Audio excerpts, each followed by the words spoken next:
क्या आपको पता है आज बाबर आजम की हीटेड आर्ग्यूमेंट हो गई थी जेडन सील के साथ? नहीं पता तो मैं आपको बताता हूं। साथ ही साथ मैं आपको यह भी बताऊंगा कि पाकिस्तान ने आज मैच के अंदर कुछ गलतियां की हैं।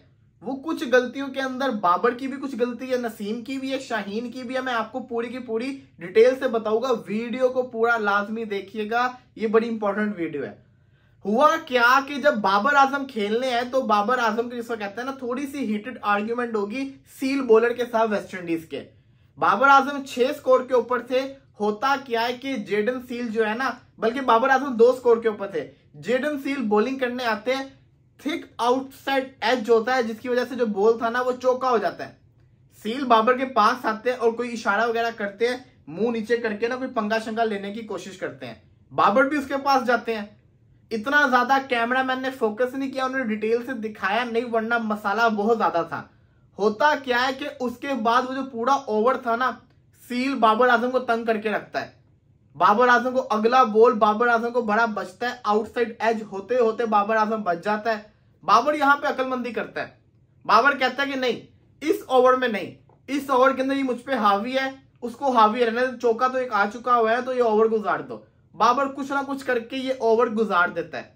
उसके बाद जब अगला ओवर करने दोबारा से सील बॉलिंग करने आता है, उसको पहली बॉल के ऊपर पुल का बाबर आजम छक्का मारता है। कभी आपने देखा बाबर आजम को स्टार्टिंग के अंदर ही ऐसे पहली बॉल के ऊपर छक्का मारते हुए फास्ट बॉलर को ओडीआई के अंदर? नहीं ना, ये बाबर आजम को गुस्सा चढ़ा हुआ था। बाबर आजम उसको पहली बॉल के ऊपर पुल का बड़ा शानदार किस्म का छक्का मारता है, बड़ा ही मजेदार छक्का था वो।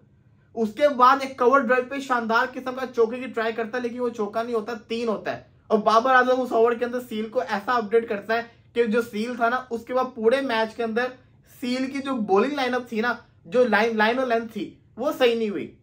वरना उससे पहले तक सील बड़ी अच्छी बॉलिंग कर रहा था, साइम अयूब को आउट भी इसने किया था, लेकिन उसके बाद से उसकी जो थी ना लाइन और लेंथ, वो सही नहीं हुई।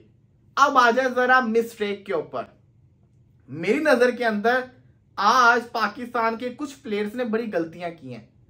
बाबर आजम वाली गलती मैं आपको एंड में बताऊंगा। पहले आप जरा देखें शाहीन का ये ग्राफ। शाहीन अफरीदी का प्राइम कब था? 2022 के अंदर, 2021 के अंदर।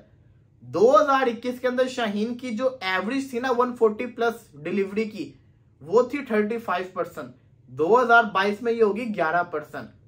2023 के अंदर ये होगी 9%, और फिर जिसको कहते हैं ना 24 के अंदर 4%।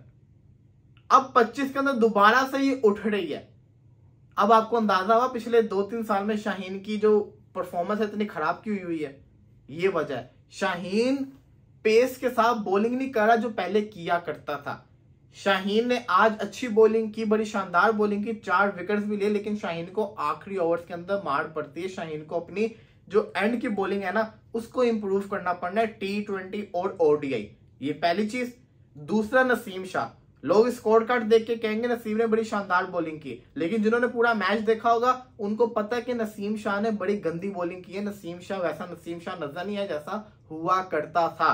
नसीम को अपनी बॉलिंग पे काम करना है, बहुत जरूरी है काम करना। तीसरी चीज, बाबर आजम। बाबर आजम क्यों आउट हुआ? आपने ये सोचा? जरा नहीं सोचा। ये आप देख रहे होंगे सामने, Babar Azam was on 51 balls पे बाबर आजम 44 पे था। ऐसा ही है ना, 7 बॉल्स का बाबर आजम का डिफरेंस था। लेकिन जब बाबर आजम आउट हुआ तो बाबर आजम का स्कोर था 47 ऑन 64 बॉल्स। मतलब कि अगली 13 बॉलों पे बाबर आजम ने सिर्फ 3 रन किए। अब आपने जरा मेरी बात को समझने की कोशिश करनी है। विराट कोहली से इंटरव्यू में पूछा गया, आप इतने ग्रेट चेस मास्टर कैसे हैं? विराट कोहली हंसते हंसते कहता है कि मैं जो हूं ना, मैं पहले ही प्लान करके रखता हूं। 15 ओवर में हमारा इतना स्कोर होना चाहिए, 35 ओवर के अंदर हमारा इतना स्कोर होना चाहिए, और मैं बड़ा काम रहता हूं। अगर 35 ओवर के अंदर मेरा इतना स्कोर हो सकता है, रोटेट करके, सिंगले करके, डबल करके, चौका छक्का मारने की जरूरत नहीं, तो मैं क्यों मारूंगा? मैं तो बड़ा काम इंसान हूं, मैं वैसे ही सिंगले डबले करके वहां तक स्कोर पहुंचा देता होता हूं, मुझे एग्रेसिव होने की जरूरत ही नहीं पड़ती। ये विराट कोहली कह रहा है। अब आ जाए जरा बाबर आजम के ऊपर। हुआ क्या कि बाबर आजम डॉट बॉले काफी ज्यादा खेल दी। बाबर आजम अंदर ही अंदर ना फ्रस्ट्रेटेड हो रहा है। विराट कोहली ने यह भी एक बात की थी कि ना जब आप जिसको कहते हैं ना बाउंड्री नहीं ना लगती, तो आपको अंदर ही अंदर ना वो फील आती है कि यार मुझे मारना है, मुझे कुछ करना है। लेकिन मैं ऐसा नहीं हूं, मैं काम रहता हूं। हुआ क्या कि यहाँ पे बाबर आजम फ्रस्ट्रेटेड हो गया कि 13 बॉलों पे सिर्फ 3 सिंगलें की हैं, मुझे चौका छक्का मारना है। हालांकि बाबर आजम बगैर चौके और छक्के के भी 60-70 रन कर सकता है, क्योंकि इसके पास टाइमिंग है, इसके पास क्लास है और ये गैप में खेलना जानता है। डॉट नहीं करनी, रोटेट करना है, जो बाबर आजम ने नहीं किया। बाबर आजम ने फिर क्या किया, फ्रस्ट्रेटेड होके आगे बढ़ के मोती को जो मारने की कोशिश की, वो स्टंप आउट हो गया। लेकिन अगर यहीं पे बाबर आजम इस चीज को अपनी इंप्रूव कर ले, बाबर आजम अगर ओवर की 6 बॉलें खेला तो 6 बॉलों पे 3 सिंगलें लाजमी ले। बाबर आजम ये माइंड के अंदर रखे कि मैंने सिंगल की तरफ रहना है, तो सिंगल लेगा, आराम से लेगा। लेकिन यहां पे बाबर आजम को इस चीज को इंप्रूव करने की जरूरत है। बाबर आजम आज बड़ा अच्छा खेल रहा था, चौके भी मार रहा था, कवर ड्राइव लग रही है, छक्का भी मार रहा है, बड़ी प्यारी प्यारी शॉट्स खेल रहा है। लेकिन जो गलती की, वो गलती मैंने आपको बता दी कि यहाँ पे बाबर ने गलती की है। बाबर आजम हिटिंग की तरफ जा रहा है, लेकिन ये ओडीआई है, ये T20 नहीं है। आप ओडीआई के अंदर सिंगल डबल से भी स्कोर कर सकते हो, क्योंकि आपको वो आप में वो स्टेमिना है, वो प्लेयर हो।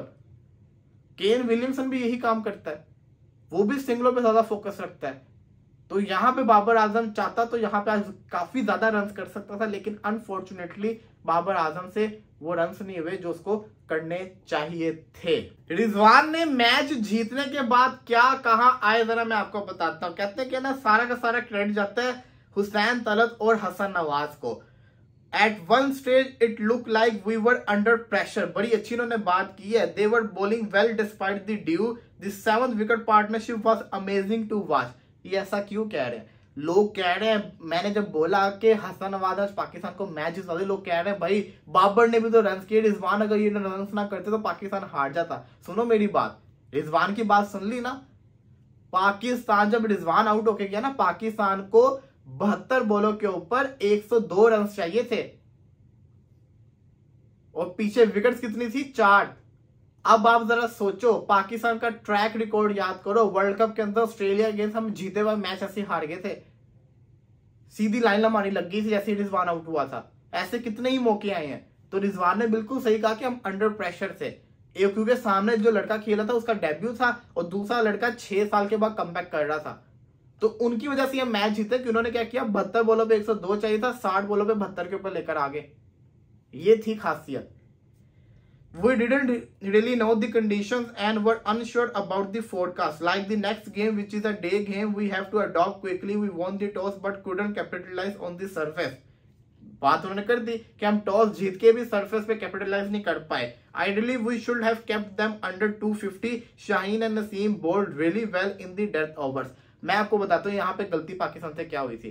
पाकिस्तान ने एक और गलती की, वो ये थी कि पाकिस्तान ने स्पिनर से 30 ओवर करवाए।